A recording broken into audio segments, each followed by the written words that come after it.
Le président de la République a évoqué ce jour certains points de la situation nationale. Selon lui, la CENIT doit encore continuer sa mission et a joué son rôle.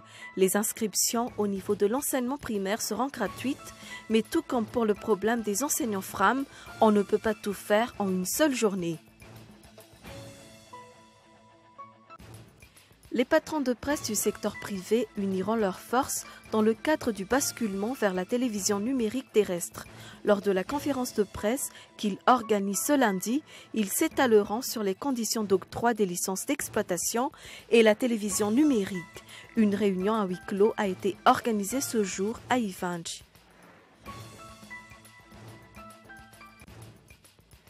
Dans une adresse solennelle à la nation, Barack Obama a annoncé que les États-Unis allaient continuer à traquer les djihadistes de l'État islamique en Irak, mais aussi en Syrie. Mais alors, contre qui vont se battre les Américains et leurs alliés ?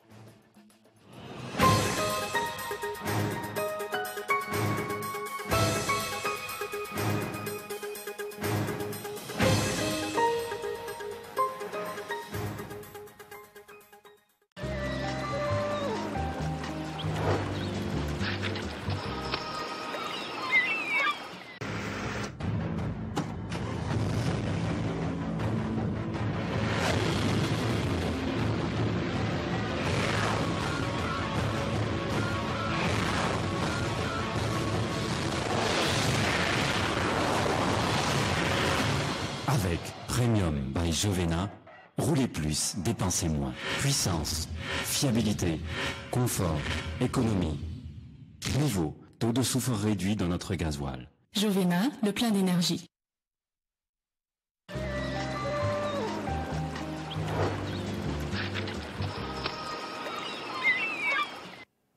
Bienvenue à toutes et à tous, bienvenue, bonsoir.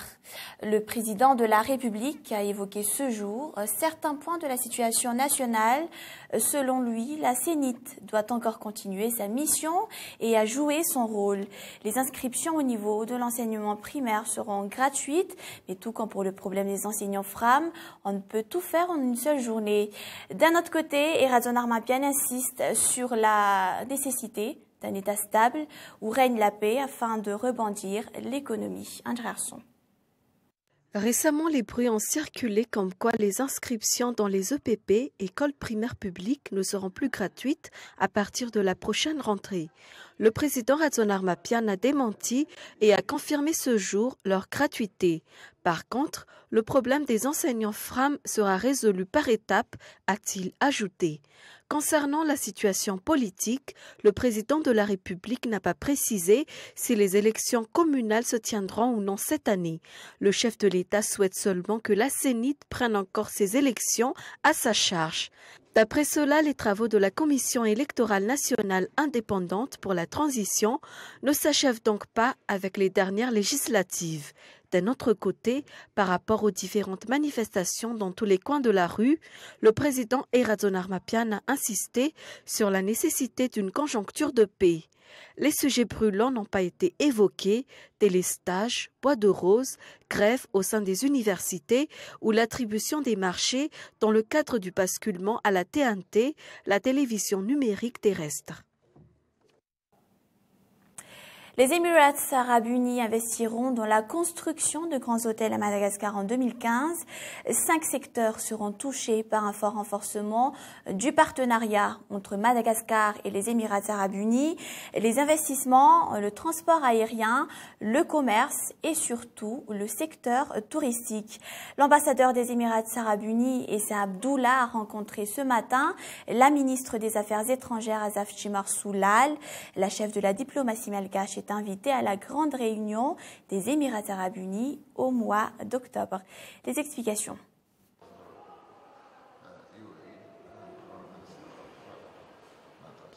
Le secteur touristique sera renforcé dans le cadre d'un partenariat entre Madagascar et les Émirats arabes unis. Les Émirats investiront en 2015 dans la construction de grands hôtels comme les chaînes Emiratis, Rotana et Jumela. Les patrons de presse du secteur privé uniront leurs forces dans le cadre du basculement vers la télévision numérique terrestre. Lors de la conférence de presse qu'ils organisent ce lundi, ils s'étaleront sur les conditions d'octroi des licences d'exploitation et la télévision numérique. Une réunion à huis clos a été organisée ce jour à Ivange. Nandiana Johnson. Le basculement vers la télévision numérique pourrait alourdir les charges des stations privées. D'après une enquête, la télévision par satellite serait assujettie au paiement d'une taxe conséquente. La conjoncture à Madagascar est loin de ce qui prévaut dans les pays étrangers. Dans la majorité des cas, les stations audiovisuelles ne rapportent pas beaucoup. Le ministère de la Communication aurait dû logiquement consulter les sociétés audiovisuelles avant de conclure un éventuel partenariat étranger. Ce n'était pas le cas. La signature de l'accord de partenariat entre le ministère de la Communication et la société chinoise StarTimes remonte en 2013. Cette société traîne un dossier douteux. StarTimes a été expulsée par le gouvernement congolais et pour motif, elle a exploité illicitement des fréquences. On sait que cette société s'est déjà installée dans la capitale. Si l'on se réfère sur son passé, l'État malagasy doit rester très prudent. Le ministère de la Communication, de son côté, a informé qu'un appel d'offres sera incessamment lancé pour la vulgarisation du système TNT. Le Premier ministre Koul Roger a précisé avant-hier que ce marché a été obtenu par Huawei. Les patrons de presse et les sociétés de communication se sont réunis à huis clos ce jour afin de voir de près la situation. Et sur le plan économique, les impôts prélevés par l'État sur les boissons alcooliques fortes a connu une hausse de 300 ariars par litre. Un abattement de 40 ariars donc par litre a été constaté en faveur des sociétés de transformation de boissons alcooliques locales. Et ces mesures ont été prises afin de redynamiser le secteur privé. D'après le président Razonar Mampiane ce jour, lors de la cérémonie d'ouverture du Salon de l'industrie de Madagascar. Reportage. La hausse des impôts prélevés sur les boissons alcooliques fortes est une des dispositions de la loi des finances rectificatives pour élargir l'assiette fiscale. Si cet impôt a été fixé à 700 ariars par litre auparavant, il a été révisé à 1000 ariars. Par contre, un abattement fiscal de 75 ariars par litre a été constaté pour les sociétés de transformation de boissons alcooliques locales. Mis à part l'élargissement de l'assiette fiscale, cette nouvelle disposition vise à formaliser les producteurs de rhum traditionnels. L'État envisage également de redynamiser le secteur privé, principal pourvoyeur d'emplois dans le pays. Le secteur privé malgache doit participer au financement de cette industrie, au financement de ce développement, à la formation professionnelle pour la qualification des travailleurs, aux actions de développement, de recherche, d'innovation technique et technologique. Les nationaux doivent développer des partenariats entre eux et avec les investisseurs étrangers. Les nationaux doivent investir dans les véritables secteurs de l'industrie. Certes, il y a des risques à prendre, mais oser les prendre à partir de maintenant. Le président Razonar Mampiane a ouvert officiellement la deuxième édition du Salon de l'industrie de Madagascar. Une centaine d'entreprises locales et étrangères ont participé à l'événement.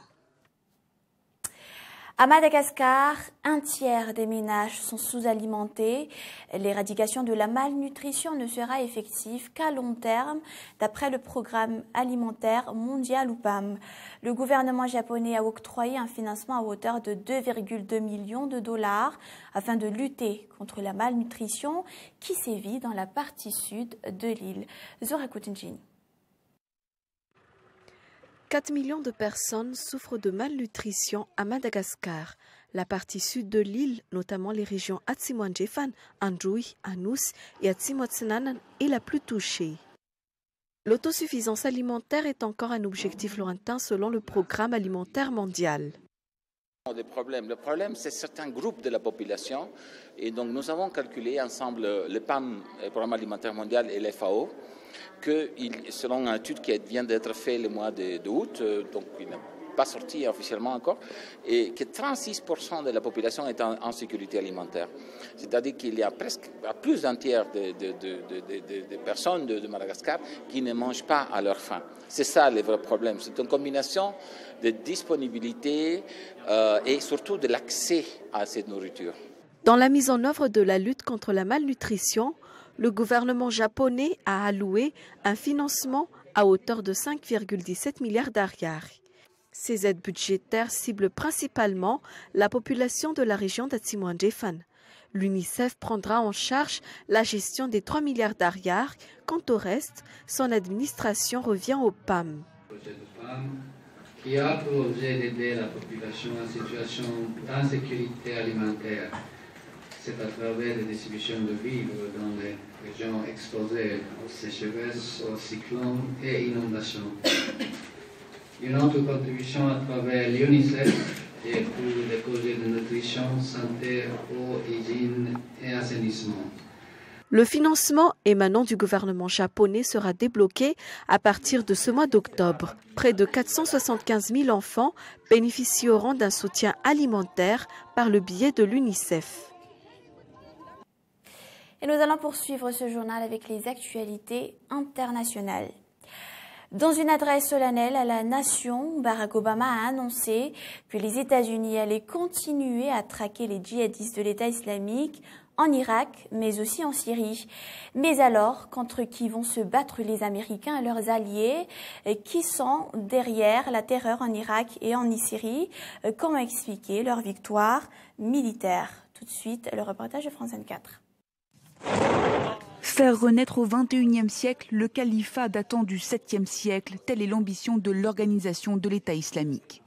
Le groupe djihadiste souhaite créer un vaste État au Moyen-Orient, régi par les principes de la charia, avec un chef suprême à sa tête. Nos combattants ont fait le nécessaire pour déclarer le califat et désigner un imam pour être leur chef. C'est un devoir pour les musulmans, un devoir oublié pendant des siècles. Le groupe contrôle déjà de vastes zones en Syrie et en Irak. Il souhaite aussi s'étendre sur la Jordanie, le Liban et libérer la Palestine selon ses termes. On n'a pas de nationalité, on est des musulmans et on n'a qu'un seul pays. Si Dieu le veut, on n'aura qu'un seul imam, un seul calife. Selon Washington, l'organisation regrouperait 15 000 combattants actifs provenant de plus de 80 pays. Nous avons des frères partout, au Bangladesh, en Irak, au Cambodge, en Australie, au Royaume-Uni. Selon leurs membres, les musulmans n'appartenant pas à l'organisation ne sont pas considérés comme étant de bons fidèles. Ils deviennent donc une cible potentielle dans leur guerre sainte.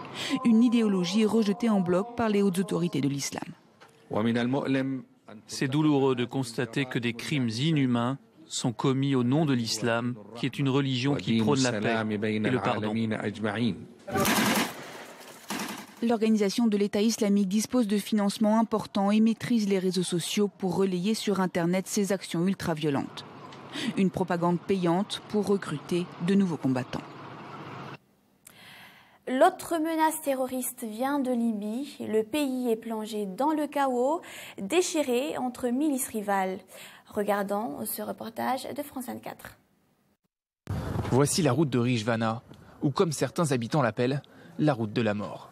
Située à 40 km de la capitale Tripoli, elle est le théâtre de violents bombardements, notamment près de la ville de Djanzour, où de nombreuses maisons ont été détruites. Les milices n'épargnent personne. Du coup, les gens sont partis vers des villes plus sûres en laissant tout derrière eux. Leurs maisons, leurs animaux et toutes leurs affaires. La vie semble avoir abandonné la région. Les maisons sont désertes, les mosquées vides et les centres commerciaux ont depuis longtemps baissé leurs rideaux. Ici, les bombardements sont quotidiens.